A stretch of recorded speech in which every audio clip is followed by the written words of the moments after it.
The death and burial of Mary I. It could be argued that Queen Mary I's demise was a consequence of profound emotional anguish, although medical assessments suggest that ovarian cancer was the true cause. Her life was marked by persistent sorrow and disappointment. Mary's early years were characterized by the affection of her father, who regarded her as the treasured pearl of his realm. However, her idyllic childhood came crashing down with the arrival of Anne Boleyn, which led to her father's pursuit of an annulment from her mother. Mary staunchly opposed her father's divorce and his rejection of papal authority, believing that this rejection equated to a denial of her Catholic faith. She could not accept the idea that her parents had never been married, viewing it as a lie that would condemn her soul. As a result, she was cast out of court, separated from her beloved mother Catherine, and denied the opportunity to see her, even in her final days. Eventually, Mary succumbed to her father's relentless pressure, but their relationship was irrevocably altered.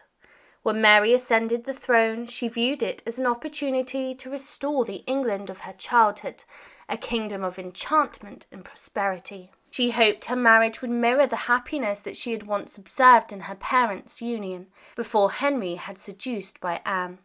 In fact, she had romantic notions about her husband before they even met, envisioning a return to Catholicism that she believed the English people would eagerly embrace. However, her expectations were met with deep disappointment. By 1558, Mary had become a shell of her former self. Abandoned by her indifferent husband after 2 failed pregnancies, she was bewildered by the persistence of heresy she had fought so valiantly to eradicate. Ironically, a woman who revered the martyrs of faith failed to recognize why executing heretics did not yield the desired results. As she lay in her deathbed at St. James's Palace, silence enveloped her, her court having deserted her in favour of her sister Elizabeth, who was destined to become the next queen.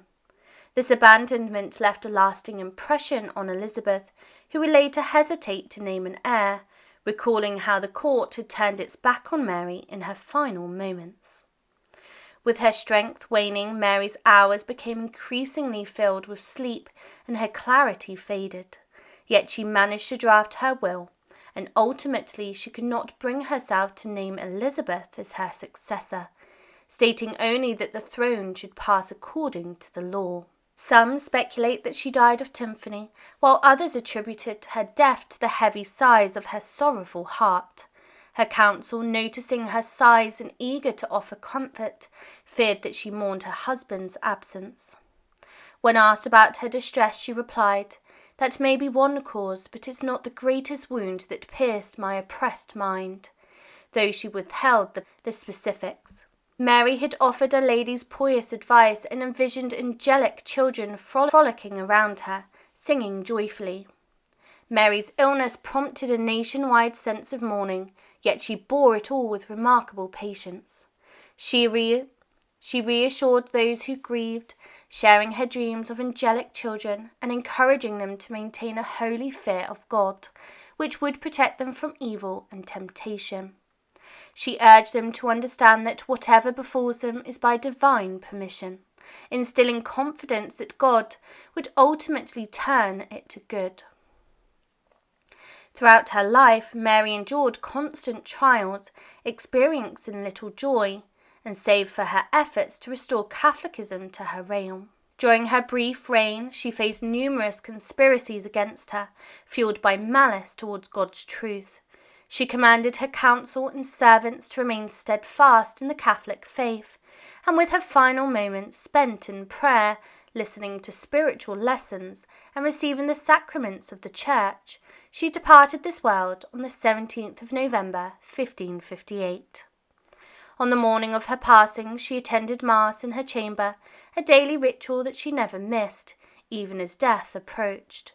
Despite her condition, she participated with fervour and devotion, responding attentively to the priest's words. When the priest proclaimed the Agnus Dei, she clearly and fervently answered each invocation. As the priest prepared to consume the sacred host, she adored it with reverence, closing her eyes, and peacefully surrendered her soul to God. According to the Duchess, who recounted this moment with tears in her eyes, the last vision Mary experienced was of her Saviour, ensuring her a blessed transition to his heavenly presence. In reality, the last moments of Mary I were far from the grandeur one might imagine. She received her final rites just before midnight on the 16th of November 1558, and the last Mass was held in her chamber at dawn the following morning. After this, Mary slipped into eternal sleep, passing away sometime between 5 and 7 a.m. According to one account, her death was so serene that it went unnoticed for some time, leaving the exact moment shrouded in ambiguity. Once the news of her passing broke, the few remaining courtiers rushed to be the first to inform Elizabeth. Sir Nicholas Post-Mortem, in his haste, removed a ring from Mary's finger. Reports vary on whether it was her coronation or betrothal ring, and presented it to Elizabeth as proof of the Queen's demise. However, he was disheartened to learn that the council had already conveyed the news, making his efforts redundant. Mary's body was entrusted to her local attendants, who prepared her for burial in a manner consistent with the practices of the time. As undertakers were not yet common in Tudor England, her physicians and household officers took on the solemn task of embalming her, providing their final service to the Queen, and unlike her mother, Catherine of Aragon, who had been embalmed by her chandler, Mary's own team carried out the procedure. Her surgeons carefully disemboweled her, removing her heart and lungs. The clerk of the spicery and the chandlers filled the cavity with spices and herbs before wrapping her body in cerecloth, a wax-coated fabric used for burial shrouds.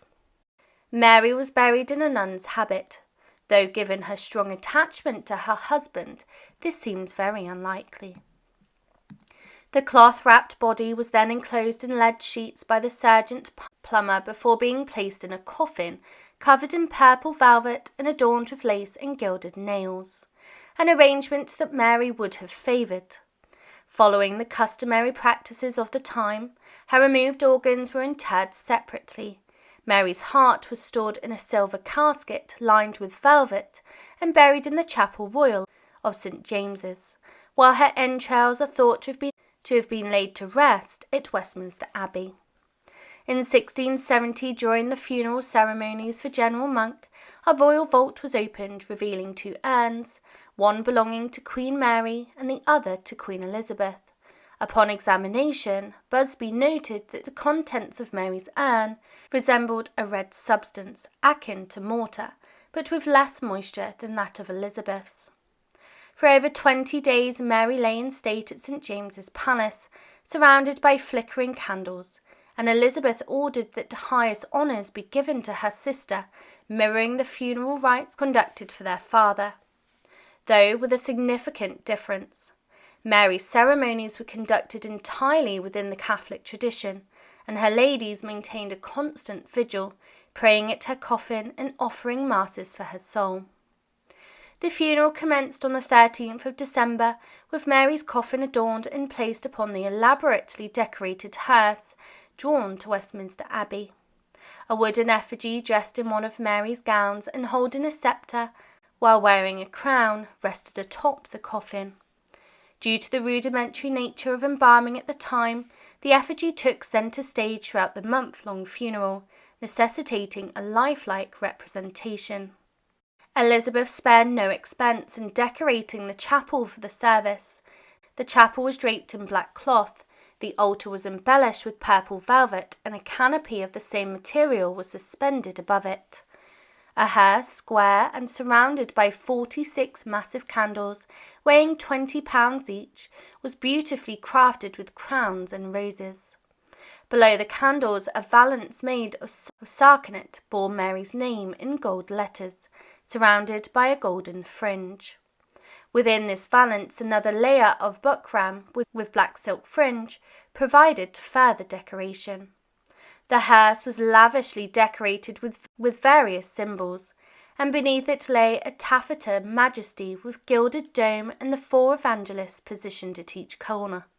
The railings around the hearse were lined with broad black cloth, and the ground beneath was similarly draped.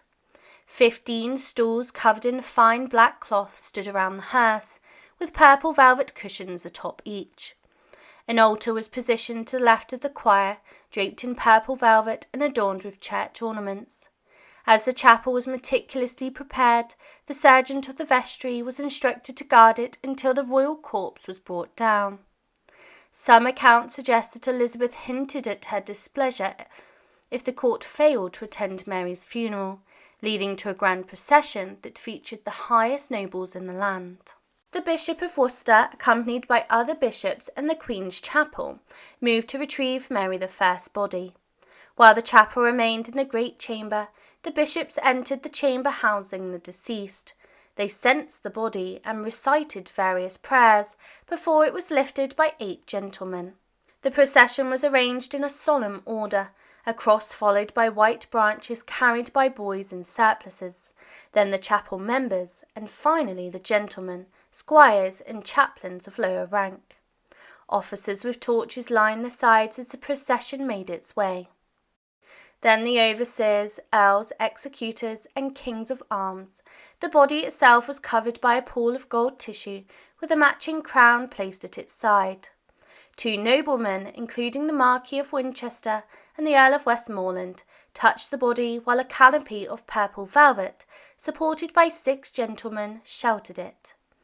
The chief mourner, Lady Margaret, Countess of Lennox, was accompanied by the Earl of Huntingdon and Viscount Montague, with her train carried by Lady Catherine Hastings and the Vice-Chamberlain. Behind her followed 14 additional mourners, paired off, and then the other ladies and gentlemen, concluding with the guards. The funeral services were as elaborate and drawn out as customary for Tudor royals. At last, after the extensive ceremonies, Mary was laid to rest in the chapel built by her grandfather, Henry VII. The body was carried to the designated chapel for burial, where the Archbishop and other bishops conducted the final rites. As prayers were offered, 4 gentlemen, ushers, removed the pall from the body, which was then lowered into the grave, with the Archbishop casting soil upon it. Noblemen, including the Lord Treasurer and the Lord Chamberlain, broke their staffs over their heads and tossed the pieces into the grave as a mark of respect. Once the burial was completed, the Archbishop and bishops disrobed from the ceremonial vestments. Following the burial, the noblemen and prelates gathered, joined by the officers of arms. Garter, the principal king of arms, along with 2 bishops, announced the new queen, proclaiming, "Of the most high, most puissant, and most excellent Princess Elizabeth, by the grace of God, Queen of England and Ireland. Defender of the faith, God save the Queen Elizabeth." The noblemen raised their hands and caps in salute as trumpets sounded from the road loft. After this declaration, the attendees departed to the abbot's house for dinner. The extravagant ceremony cost over £7,662, a staggering sum, equivalent to millions today. Elizabeth insisted on this elaborate display, as any slight to a Tudor monarch would also reflect poorly on her own reign. Meanwhile, Mary's widowed husband, Philip II of Spain, expressed his sorrow in a letter to his aunt. He wrote to the Queen, "My wife is dead. May God have received her in his glory. I felt a reasonable regret for her death. I shall miss her even on this account." He instructed his representative in England to attend the funeral, ensure the collection of his jewels left behind during his last visit. Among these was La Peregrina, the famous pearl that he had given Mary on their wedding day, which would later gain fame as part of Elizabeth Taylor's estate. In her will, Mary requested that her mother, Catherine of Aragon, be exhumed from her modest tomb in Peterborough Cathedral and reinterred alongside her, with a proper monument to honour both. Despite this heartfelt wish, Mary had not taken steps during her 5-year reign to arrange for her mother's burial to be upgraded from that of a dowager princess. Could she truly have expected Elizabeth to grant Catherine the honours of a queen, given that Elizabeth's own legitimacy hinged on Catherine's denouncement? Ultimately, the tomb was never built, but that should not be taken too seriously. Elizabeth appeared to avoid creating tombs altogether. She never honoured Anne Boleyn with a proper marker for her unmarked grave beneath St. Peter ad Vicula, nor did she construct a monument for her father or her brother. Even Elizabeth herself did not have a tomb built until James I took charge after her death. Mary's grave remained unmarked for nearly 50 years, and accounts indicate that rubble from altars destroyed during the Reformation was piled atop her resting place. Upon Elizabeth's death, she was temporarily interred alongside her grandfather, Henry VII, until James could complete her grand tomb. Once finished in 1606, James exhumed Mary and placed her alongside Elizabeth. The tomb bears Elizabeth's carved marble effigy with her achievements inscribed in Latin along the sides. However, an inscription on the lower portion acknowledges Mary's presence. Partners in throne and grave, here we sleep, Elizabeth and Mary, sisters in the hope of resurrection. Both coffins were interred in the same vault beneath the chapel floor, with Elizabeth's coffin resting atop Mary's, once more placing Mary in a subordinate position to her half-sister. The historical memorials of Westminster Abbey recount that Elizabeth and Mary's tomb was opened once during the search for James I's remains. The excavations revealed 2 coffins within a narrow vault beneath Elizabeth's monument. It was evident that these contained both Elizabeth and Mary. The upper coffin, larger and shaped more distinctly like a body, was reminiscent of Queen Mary of Scots' resting place. Despite some decay, the area revealed the Tudor badge, a double rose, along with the initials ER and the date 1603 inscribed on the lid. This intimate vault, containing the 2 Tudor sisters, partners in life and death, was a striking contrast to the chaotic decay found in the Stuart vault nearby. Their resting place, serene and dignified, provided a stark reminder of the tumultuous legacy they shared. May they rest in peace while we walk the generations around their strife and courage under these restless skies. Death of Queen Elizabeth I. The iconic monarch of the Elizabethan era became the epitome of beauty standards during the 16th century. Her pale and flawless complexion was revered as a symbol of nobility and perfection, setting the benchmark for feminine allure. However, this ideal of beauty came at a grave cost. Elizabeth's pursuit of perfection led her to the use of cosmetics containing toxic substances such as lead and mercury, which not only harmed her skin, but potentially contributed to her eventual demise. One of the most prominent cosmetics that she used was a makeup composed of lead and vinegar, which she applied to her face and neck, resulting in a ghostly appearance that became her signature look. Furthermore, Elizabeth adorned her lips with a stain, which was made from a mineral containing mercury, giving her the iconic red lips depicted in numerous portraits. Over time, the prolonged use of these toxic substances caused irreversible damage to her skin. The lead corroded her complexion, while mercury poisoning led to symptoms such as memory loss and depression. Despite being aware of the risks, Elizabeth persisted in wearing her makeup for extended periods of time, exacerbating the harm inflicted upon her skin.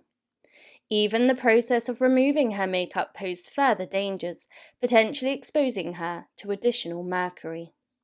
The tragic consequences of Elizabeth's pursuit of beauty are underscored by the accounts of individuals who praise the effectiveness of mercury-based makeup removers, unaware of the harm that they were causing. These removers, while leaving the skin feeling soft, were actually stripping away layers of tissue, causing significant damage.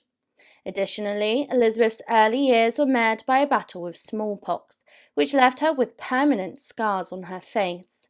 In a society where appearance was heavily scrutinized, Elizabeth went to great lengths to conceal her blemishes, fearing that they would diminish her stature as a ruler. Throughout her life, Elizabeth employed various strategies to maintain her image of youthful perfection. She prohibited unflattering portraits of herself and relied on skilled artists to depict her in a flawless manner, as evidenced by the famous Darnley portrait.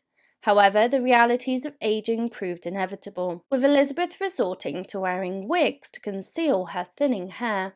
Despite her efforts, the Earl of Essex's revelation of her balding head in 1599 served as a stark reminder of the passage of time.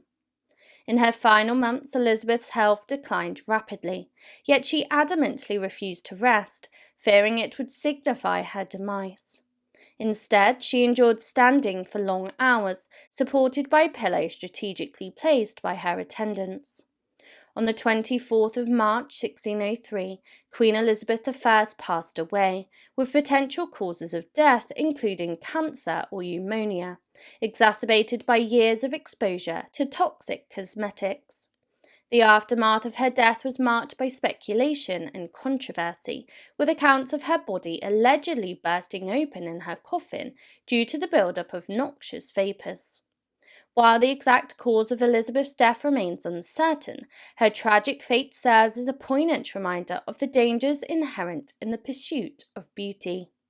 The use of toxic cosmetics dates back centuries, with evidence from ancient civilizations like the Romans, yet their poisonous nature was not officially recognized until after Elizabeth's death. Despite advancements in understanding the risks associated with certain beauty practices, the quest for beauty at any cost persists to this day. The story of Queen Elizabeth I's beauty regime serves as a cautionary tale, highlighting the enduring legacy of pain and sacrifice in the name of beauty throughout human history. The funeral of Queen Elizabeth I. Queen Elizabeth I, one of the most iconic figures in British history, left behind a legacy that has intrigued and inspired generations. Her passing marked the end of an era, and her funeral was a spectacle that drew masses of all walks of life, reflecting her impact on her subjects and the wider world. On the 28th of April, a little over a month after her death, Elizabeth I's final journey through the streets of London to Westminster Abbey was not just a procession, but a vivid tableau of the era she dominated.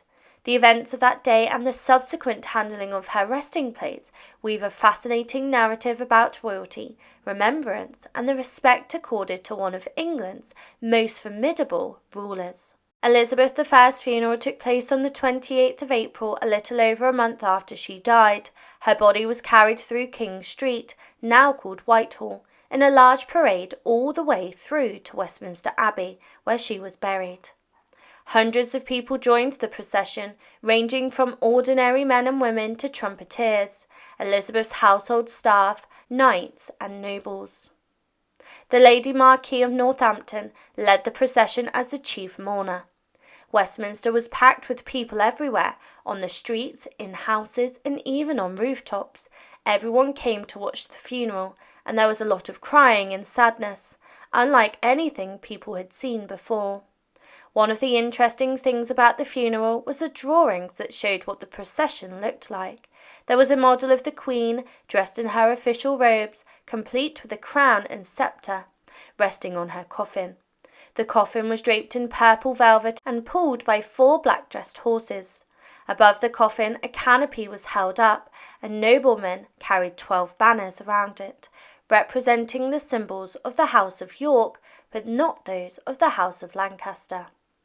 Elizabeth I died and was buried with much ceremony. Her funeral service was led by Dean Andrews, and she was initially laid to rest in a vault with her grandparents, Henry VII and Elizabeth of York, at Henry VII's chapel. But in 1607 her remains were moved to be with her half-sister Mary, marking the unusual case of a Protestant princess buried next to her Catholic sister. This move cost 46 shillings and 4 pence, according to Westminster Abbey's records. Elizabeth's successor, King James I, spent quite a lot, about £1,485, more than a nobleman's yearly income, on a white marble monument for her. Interestingly, this monument was smaller than the one he later made for his own mother, Mary, Queen of Scots. Originally, the statue on Elizabeth's monument was painted in vibrant colours, and even the lions at its corners were gilded, though no colour remains today. There's more to discover about Elizabeth's resting place thanks to Arthur Stanley from the 1880s. He was allowed by Queen Victoria to examine all the tombs in the Abbey, a place usually closed to the public. Stanley's exploration revealed insights into the hidden crypts, including the one of the Tudor tombs. In his search, Stanley found a narrow vault with 2 coffins stacked, one on top of the other. He described Elizabeth's coffin in detail. It was well preserved, decorated with a Tudor rose, her initials ER, and the year 1603. The coffin was crafted from oak and elm, and parts of its red silk velvet covering still clung to the wood. This find is a unique glimpse into the final resting place of Elizabeth I, lying directly above her sister Mary. It's a remarkable story that sheds light on the hidden history beneath Westminster Abbey.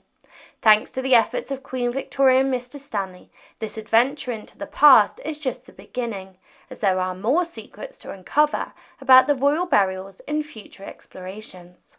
The grandeur and solemnity of Queen Elizabeth I's funeral procession, her burial, and the subsequent discovery of her final resting place offer a window into the rituals and reverence of royal funerals. The touching story of her reburial alongside her half-sister Mary I and the creation of a monument in her memory highlights the complex relationships and political dynamics of the Tudor period. Thanks to historical accounts and the diligent work of historians, we gain a deeper understanding of the significance of these events. These explorations into the past not only honour Queen Elizabeth I's memory, but also enrich our understanding of the cultural and historical context of her reign. As we continue to uncover details about the royal burials at Westminster Abbey, each discovery adds a new layer to the rich tapestry of British history.